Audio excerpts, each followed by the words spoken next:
Matthieu chapitre 22, versets 23 à 33.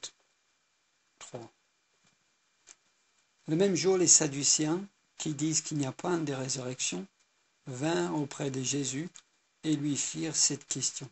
Maître, Moïse a dit, si quelqu'un meurt sans enfant, son frère épousera sa veuve et suscitera une postérité à son frère. Or, il y avait parmi nous 7 frères. Le premier se maria et mourut, et comme il n'avait pas d'enfant, il laissa sa femme à son frère. Il en fut de même du second, puis du troisième, jusqu'au 7e. Après eux tous, la femme mourut aussi. À la résurrection, duquel des 7 sera-t-elle donc la femme? Car tous l'ont eue. Jésus leur répondit, vous êtes dans l'erreur parce que vous ne comprenez ni les Écritures, ni la puissance de Dieu. Car à la résurrection, les hommes ne prendront point de femmes, ni les femmes de Marie, mais ils seront comme les anges de Dieu dans le ciel. Pour ce qui est de la résurrection des morts, n'avez-vous pas lu ce que Dieu vous a dit? Je suis le Dieu d'Abraham, le Dieu d'Isaac et le Dieu de Jacob. Dieu n'est pas Dieu des morts, mais des vivants. La foule qui écoutait fut frappée de l'enseignement de Jésus. Comment savez-vous que vous n'êtes pas dans le Matrix? Vous croyez que vous êtes là, mais en réalité, vous êtes assis dans un laboratoire quelque part avec des électrodes dans votre cerveau. Tout ceci semble bien réel, mais ce n'est rien d'autre qu'un grand jeu vidéo. Sérieusement, comment être sûr à 100% que tout ce qui vous entoure n'est pas une énorme illusion? Je reviendrai sur ces questions, mais tout d'abord, je veux dire que la seule chose qui nous permet d'affirmer que nous sommes vraiment là est que Dieu est vérité. C'est le sujet de mon message aujourd'hui. Dieu est vérité. Alors je voudrais poser une première question. C'est quoi la vérité?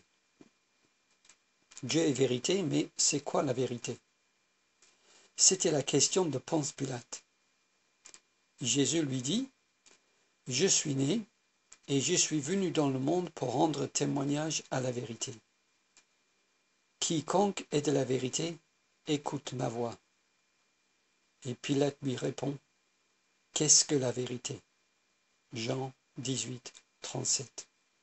Qu'est-ce que la vérité? C'est quoi la vérité?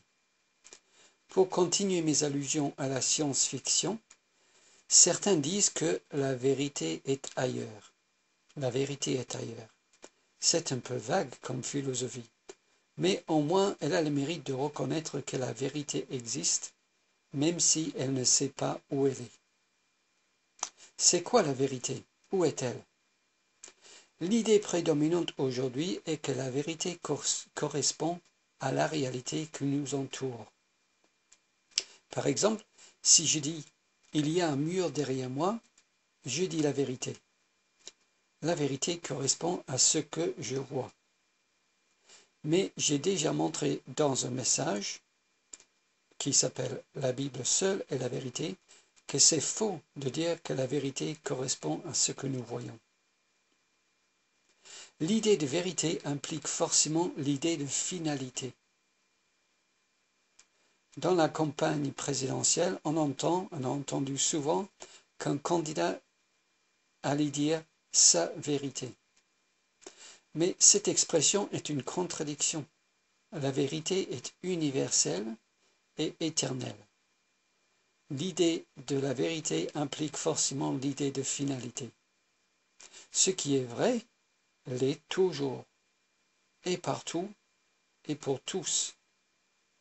Elle est vraie ici, comme elle est vraie aux extrémités de l'univers, et elle est vraie pour toute éternité. Mais cela ne nous dit pas ce qu'elle est la vérité. Alors c'est quoi la vérité? Voici ma définition. Ma définition de la vérité est que la vérité, c'est ce que Dieu pense. La vérité, c'est ce que Dieu pense. Dieu est vérité, car tout ce qu'il pense est vérité. La vérité, c'est ce que Dieu pense. Jésus dit, « Je suis la vérité ». Cela veut dire que ce que Jésus pense, et donc ce que Jésus dit, est vérité. L'Esprit de Dieu est l'Esprit de vérité. Dieu est donc le Dieu de vérité. Et la vérité, c'est ce que Dieu pense. Mais comment nous, les hommes, comment pouvons-nous savoir ce que Dieu pense? Avons-nous accès à la pensée de Dieu? Oui, il nous l'a révélé dans sa parole. La Bible sont des pensées de Dieu. La Bible est la sagesse de Dieu. La Bible, c'est les paroles de Dieu, la parole de Dieu ou les paroles de Dieu. La Bible, c'est la vérité. La vérité n'est donc pas ailleurs. La vérité est dans la Bible. La Bible est la vérité. Prenons un exemple concret. Nous savons que David a tué Goliath, parce que Dieu pense que David a tué Goliath. Nous savons que David n'a pas épargné Goliath, parce que Dieu ne pense pas que David a épargné Goliath. La vérité, c'est ce que Dieu pense. Et la phrase « David tua Goliath » est vraie ici sur terre, elle est vraie en enfer, et elle est vraie aux extrémités de l'univers. Cette phrase « David tua Goliath » est vraie aujourd'hui et sera vraie dans toute éternité. Il n'y aura jamais un moment où la phrase « David tua Goliath » sera fausse. Comme le dit Augustin, saint Augustin, la vérité est éternelle, car elle existe dans un esprit éternel, et cet esprit est l'esprit éternel de Dieu. Donc à ma question, c'est quoi la vérité? Je réponds, la vérité est ce que Dieu pense. La vérité est ailleurs? Non. La vérité est dans la Bible, car là sont les pensées de Dieu. Et comme le dit David, notre Dieu est un Dieu de vérité. Psaume 31, verset 5. Ce qui m'amène à mon deuxième point. La vérité est le contraire du mensonge. Dieu est vérité. Mais ce n'est pas juste que Dieu est vérité. C'est que Dieu seul est vérité, et en lui se trouve toute la vérité et rien que la vérité. Il n'y a aucun mensonge en lui. Le mensonge, c'est de dire volontairement quelque chose que nous savons être faux. C'est une impossibilité pour Dieu. Dieu ne peut pas mentir. Mais Dieu n'est-il pas omnipotent?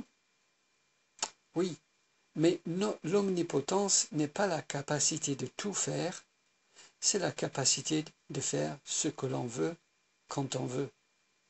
Et Dieu ne veut jamais mentir, ni tromper, ni tricher. C'est contre sa nature. Et donc c'est impossible qu'il le fasse. L'Épître aux Hébreux dit « Il est impossible que Dieu mente ». Chapitre 6, verset 18. La vérité est le contraire du mensonge.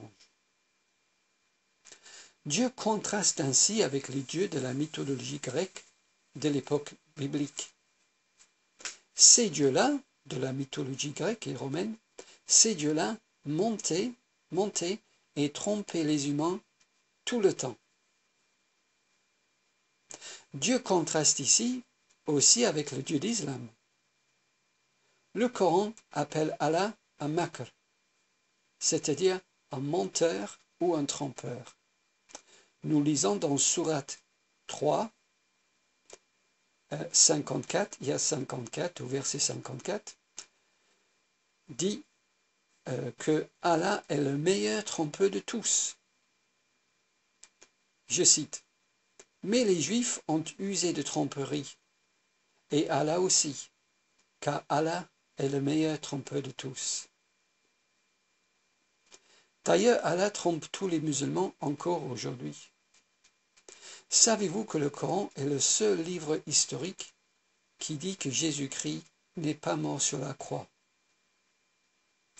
Mais si c'est vrai, comment les disciples ont-ils pu croire que Jésus est mort? Comment est-ce qu'ils ont pu se tromper à ce point? Eh bien, le Coran donne l'explication. C'est parce qu'Allah les a trompés. Sourate 4, verset 157 dit, et je cite, « Et les Juifs se vantaient en disant, « Nous avons tué le Messie Jésus, fils de Marie, messager d'Allah. » Mais ils ne l'ont point tué, ni crucifié, mais la ressemblance de Jésus a été mise sur un autre, et ils ont tué cet homme. Mais la ressemblance de Jésus a été mise sur un autre, et ils ont tué cet homme. Selon le Coran, donc, Jésus n'a pas été crucifié. Allah a trompé les gens en utilisant une sosie de Jésus. Et c'est ce sosie de Jésus, cet homme qui ressemblait à Jésus, même à méprendre les disciples, qui est mort sur la croix. Ainsi, selon le Coran, le christianisme a commencé à cause d'une tromperie d'Allah. Le meilleur trompeur de tous. Ce titre que le Coran donne à Allah ne vous fait pas penser à quelque chose dans la Bible, amis chrétiens? Moi, oui. En Jean 8, chapitre 8, Jésus parle de quelqu'un et il l'appelle le père du mensonge. Jean 8, 44. Le meilleur trompeur de tous et le père du mensonge, c'est à peu près équivalent. Mais de qui parle Jésus ici quand il dit qu'il est le père du mensonge? Eh bien, Jésus parle du diable. Autrement dit, le meilleur trompeur de tous dans la Bible n'est pas Dieu, c'est Satan. Mais le Dieu de la Bible, contrairement au Dieu du Coran, contrairement au Dieu de l'islam, contrairement à Allah, le Dieu de la Bible est un Dieu de vérité. Celui qui est la force d'Israël ne ment point. 1 Samuel chapitre 15, verset 29. Ceci m'amène donc à ma question du début. Comment savez-vous que vous n'êtes pas dans le Matrix au moment où je vous parle? Eh bien, nous savons que nous ne sommes pas dans le Matrix, car ce monde a été créé par le Dieu de vérité. Il n'est pas comme les dieux grecs. Il ne joue pas avec nous comme un magicien avec son public. Il n'est pas non plus comme Allah, ce Dieu qui a fait de la tromperie un art. Dieu, le Dieu de la Bible, ne crée pas une illusion pour nous induire en erreur. Ce monde n'est pas une illusion. Je suis vraiment là et vous êtes vraiment là, car ce monde n'a pas été créé par le père du mensonge, ce monde a été créé par le Dieu de vérité. C'est sa nature. Dieu peut aussi facilement cesser d'être Dieu qu'il peut cesser d'être vérité, car la vérité et Dieu sont un. Il est impossible que Dieu nous trompe. Mais cette doctrine sur la vérité de Dieu est même plus importante que le fait de savoir si nous sommes vraiment ici ou pas. C'est important de savoir que ce monde n'est pas une grande illusion. C'est important. Mais il y a beaucoup plus important que cela pour nous. Si Dieu n'est pas vérité, tout s'écroule. Si Dieu n'est pas vérité, nous ne sommes sûrs de rien du tout. On entend souvent dire, et c'est vrai, que Dieu est amour. La Bible dit que Dieu est amour. Mais si Dieu n'est pas vérité, peut-être il ment quand il nous dit qu'il est amour ou qu'il nous aime. Comment savoir qu'il ne nous ment pas si Dieu n'est pas vérité.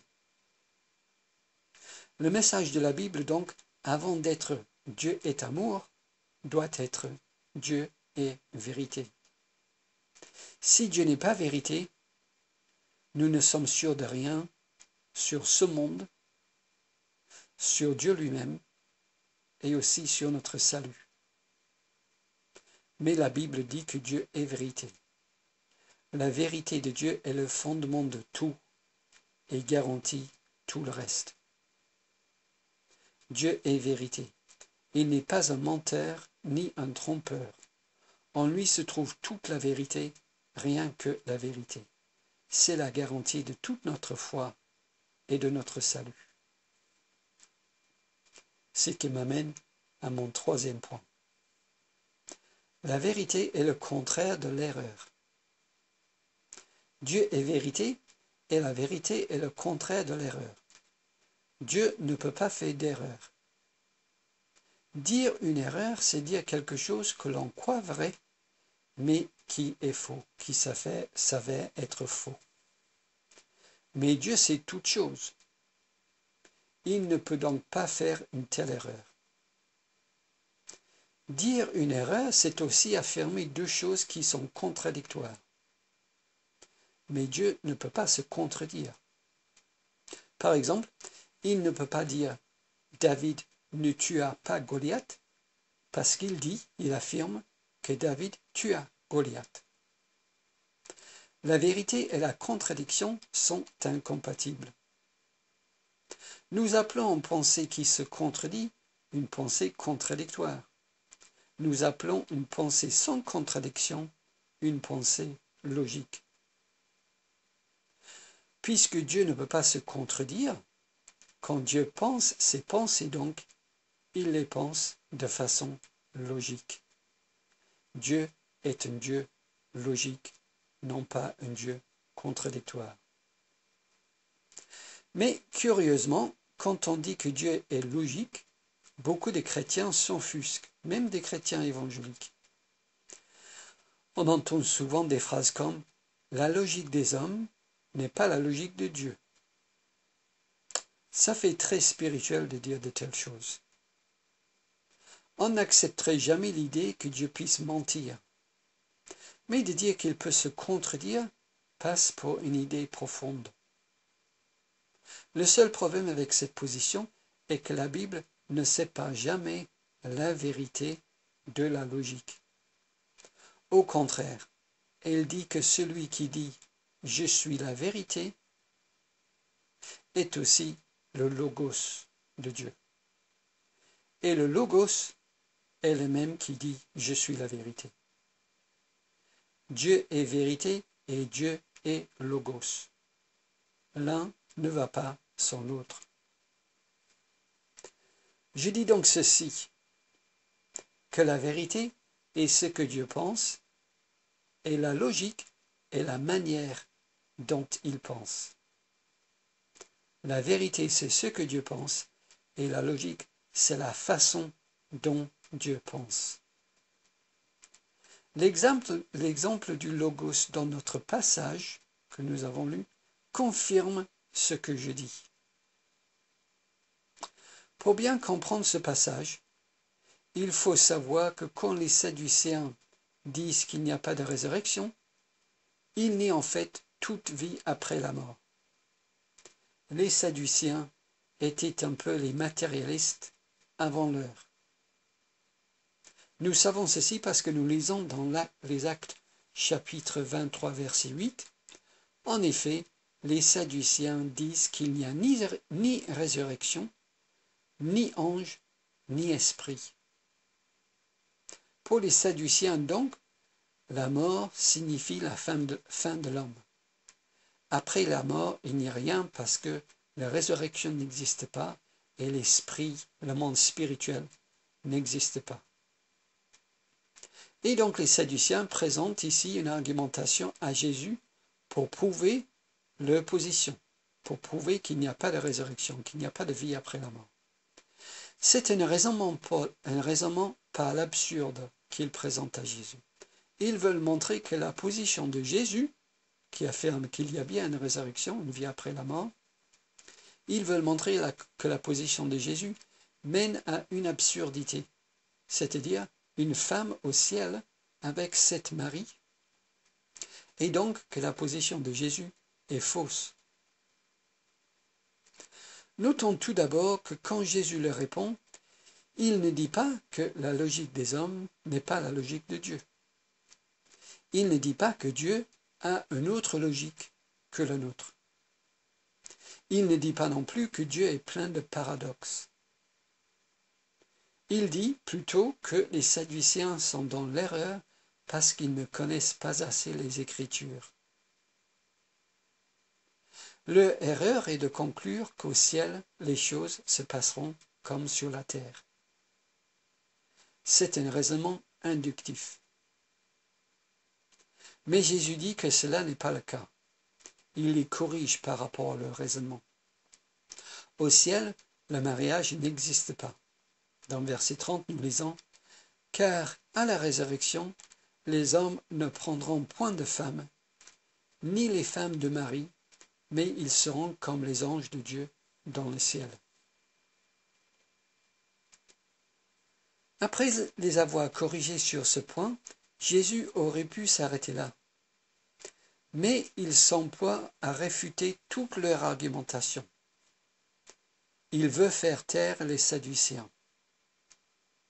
Et voici la question qui me préoccupe ici dans le contexte de ce message. Comment procède le Logos pour établir la vérité? Comment procède le Logos pour établir la vérité? Comment est-ce qu'il prouve qu'il y a une vie après la mort? Quelle est sa méthode? Si on regarde bien ce passage, on voit qu'il a une double stratégie. Jésus, dans ce passage, part de la vérité et il avance de façon logique. La vérité est la base de son argumentation et la logique est la méthode de son argumentation. La vérité, c'est toujours la Bible. Ici, c'est le verset 32. Jésus dit « Je suis le Dieu d'Abraham, le Dieu d'Isaac et le Dieu de Jacob. » Et il cite ici Exode chapitre 3 verset 6. C'est la prémisse de Jésus dans son argumentation. C'est la base duquel il part et cette base est la vérité, c'est la Bible. Ensuite, il raisonne de façon logique à partir de ce verset pour en tirer des conclusions valides. Ceci est très important. Jésus est vérité et logos. Il part de la vérité et raisonne logiquement pour établir une autre vérité. C'est un raisonnement déductif. Le tout se fait ici en un verset. C'est le verset 32. C'est très rapide. C'est un peu comme des vélos sur le Tour de France qui passent trop vite pour qu'on voit quelque chose. Alors, passons son raisonnement au ralenti. Au verset 32, donc Jésus dit « Je suis le Dieu d'Abraham, le Dieu d'Isaac et le Dieu de Jacob. » Pour Jésus, ce verset détruit l'argumentation qui dit qu'il n'y a pas de vie après la mort. Pour Jésus, ce verset « Je suis le Dieu d'Abraham, le Dieu d'Isaac et le Dieu de Jacob » détruit l'argumentation qui dit qu'il n'y a pas de vie après la mort et prouve qu'il y a une vie après la mort. Alors, comment est-ce que c'est possible?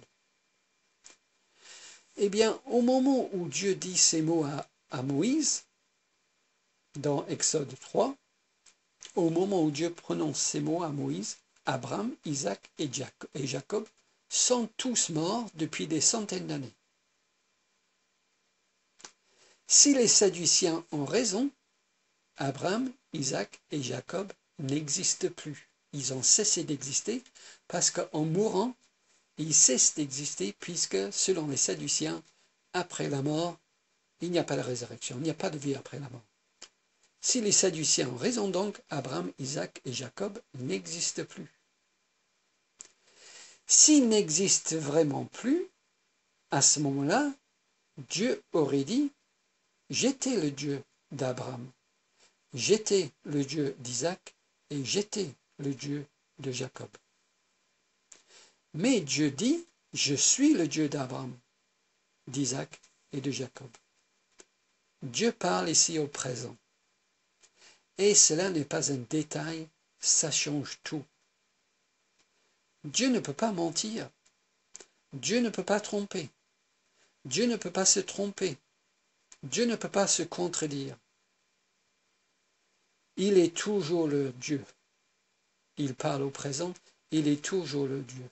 S'il est toujours leur Dieu, la seule possibilité logique est que Dieu sait qu'ils vivent encore au ciel. Et si Dieu sait qu'Abraham, Isaac et Jacob vivent encore au ciel, c'est qu'il y a une vie après la mort. Autrement dit, Dieu n'est pas Dieu des morts, mais des vivants. En logique, ça donne ceci. Prémisse 1. Dieu n'est pas Dieu des morts, mais des vivants. Prémisse 2. Dieu est le Dieu d'Abraham, d'Isaac et de Jacob. Conclusion. Abraham, Isaac et Jacob ne sont pas morts, mais vivants. Donc, il y a bien une vie après la mort. Il y a bien une résurrection des morts. Voilà la démonstration logique de Jésus. Ce n'est pas étonnant qu'au verset 33, on lit « La foule qui écoutait fut frappée de l'enseignement de Jésus. » Et un peu plus loin, il a réduit au silence les Sadduciens. Avec cette argumentation-là, il a démontré la vérité de la résurrection et a réduit au silence les Sadduciens. Mes amis chrétiens, c'est de la logique pure. N'en déplaise à certains chrétiens, le Logos, Jésus, le Logos, nous donne ici une leçon de logique. Il part des Écritures et il renverse leur argumentation par des déductions logiques et des conclusions valides.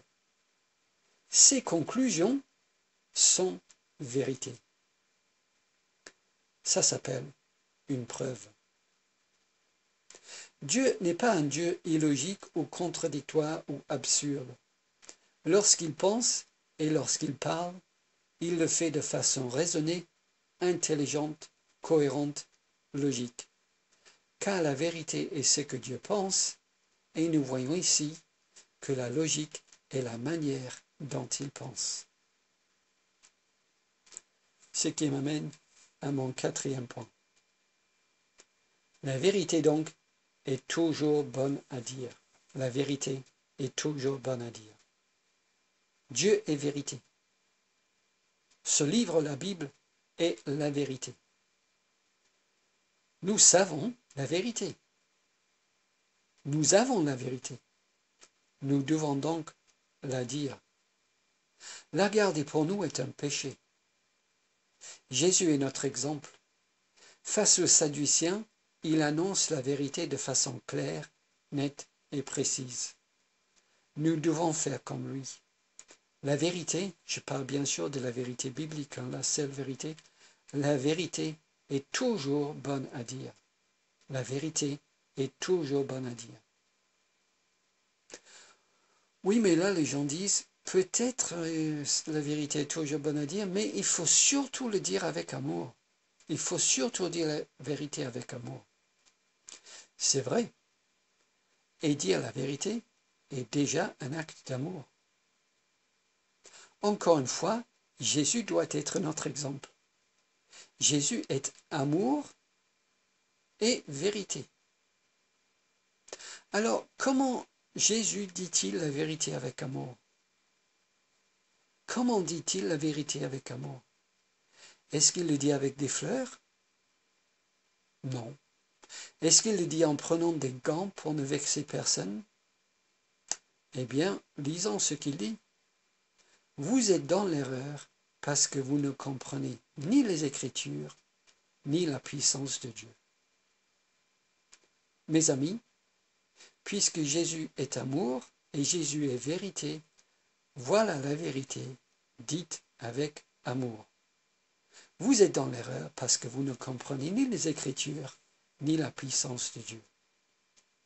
Et si ce n'est pas cette attitude-là que ces gens qui parlent d'amour avaient en tête, alors il faut qu'ils nous expliquent à quoi ils pensaient quand ils disent qu'il faut dire la vérité avec amour.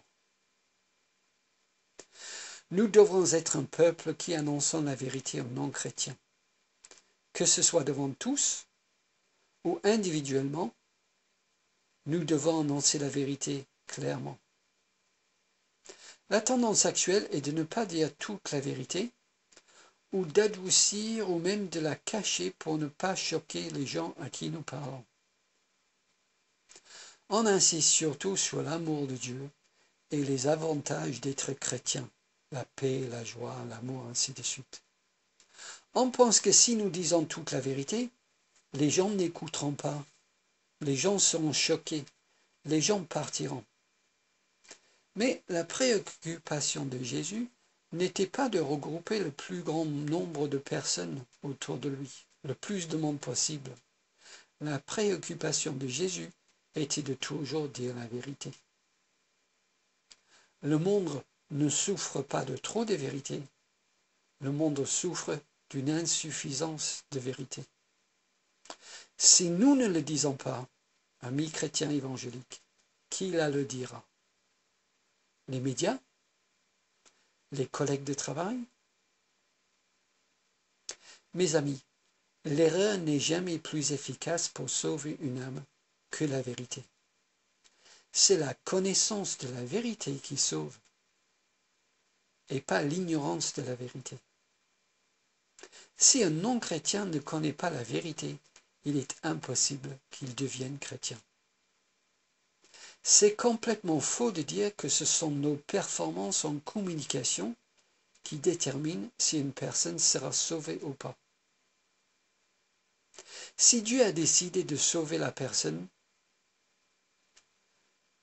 à qui tu parles, par exemple, si Dieu a décidé de sauver la personne à qui tu parles, rien de ce que tu peux leur dire ne peut empêcher la personne d'être sauvée, et sûrement pas la vérité.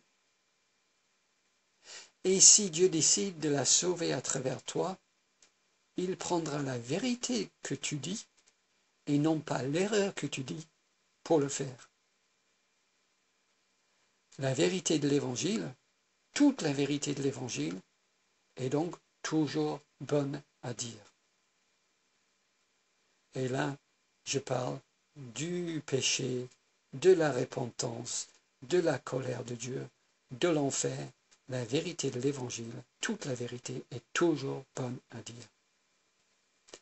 Nous devons être un peuple qui annonçons la vérité aussi aux chrétiens. J'ai deux exemples que je vais partager avec vous pour illustrer mes propos. Un frère est venu me parler le mois dernier pour me dire que suite à un message que j'avais donné sur la Trinité,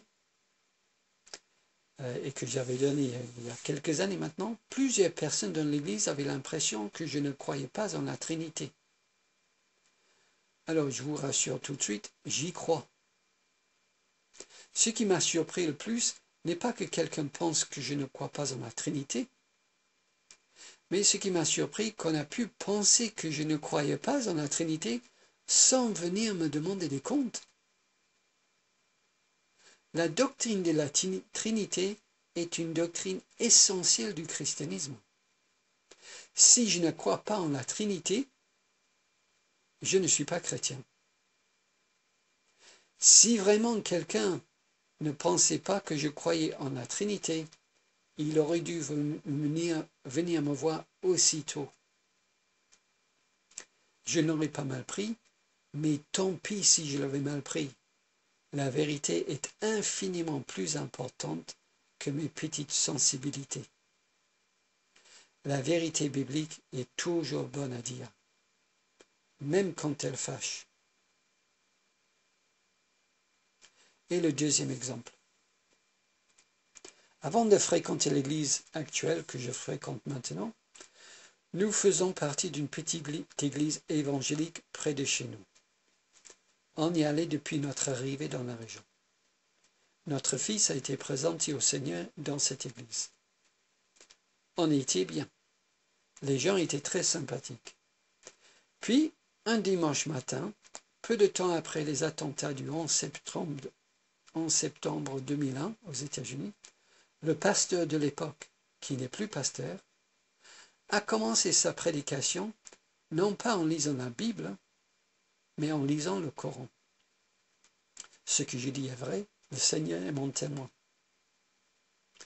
Et ce pasteur a prêché à partir du Coran en citant diverses sourates pour, et je cite, « vous montrer que l'islam est une religion de paix ».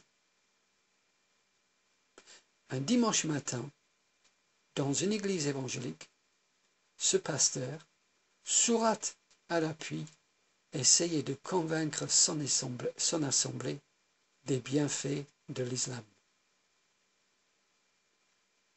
Au bout de 10 minutes, mon épouse et moi nous sommes partis. Mais toute la semaine, j'étais troublé dans mon cœur. J'étais très mal à l'aise. J'avais été un lâche. Je savais que dans une telle situation, le chrétien ne doit pas fuir, mais le chrétien doit défendre la vérité. Le chrétien doit résister publiquement ceux qui enseignent un autre évangile, au risque même de sa vie s'il le faut. Les chrétiens en France l'ont fait avant moi, et moi, je m'étais tu par peur des hommes. Pendant la semaine, je me suis repenti, et nous avons décidé de retourner le dimanche suivant pour nous opposer publiquement devant toute l'Église à cet autre évangile. Ce que nous avons fait. Nous ne regrettons pas aujourd'hui d'avoir été rejetés et mis dehors par toute une Église pour avoir dit la vérité. C'est un honneur qui nous a été accordé, un sujet pour nous vanter. La vérité est toujours bonne à dire, mes amis chrétiens, même quand elle coûte, même quand elle offense. Dieu est vérité. La vérité, c'est ce que Dieu pense. En lui, il n'y a ni mensonge, ni erreur. Nous devons être comme lui. Il n'y a pas de plus grand acte d'amour que d'annoncer clairement toute la vérité.